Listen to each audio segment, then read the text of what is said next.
Laundry. Perhaps a chore, but what if I told you laundry detergent can help detect untreated wastewater leaking into streams? How? Well, many detergents like Tide contain optical brighteners, which are there to help whiten and brighten the colors of your clothes. These brighteners glow blue when exposed to black light.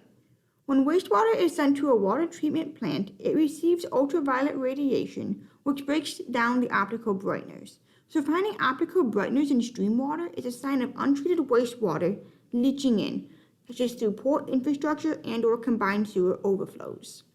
Untreated wastewater in streams is harmful to the environment because it fuels rampant algae growth, introduces a range of pollutants including toxic chemicals, pharmaceuticals, and disease-causing pathogens, and ultimately lowers the stream's water quality.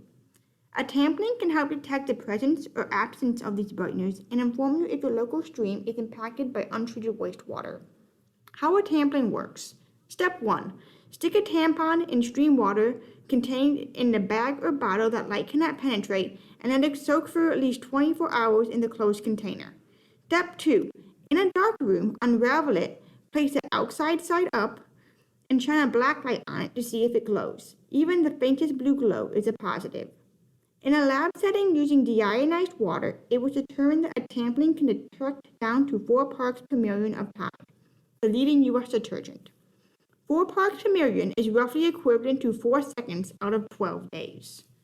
There is more likely to be untreated wastewater in urban streams following lacks of rain, as this is when most overflows and leaks occur.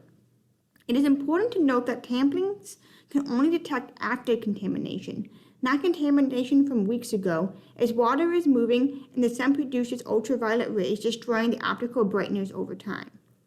Though the tampon isn't perfect, it's a lot more convenient than filtering stream water, pouring it into cuvettes, which then have to be dried and made spotless, and running them in a big fancy machine for many long minutes for detection down to 0.8 parts per million. Tampons can help inform you if your stream water is safe to go into, or if you should not go into the water.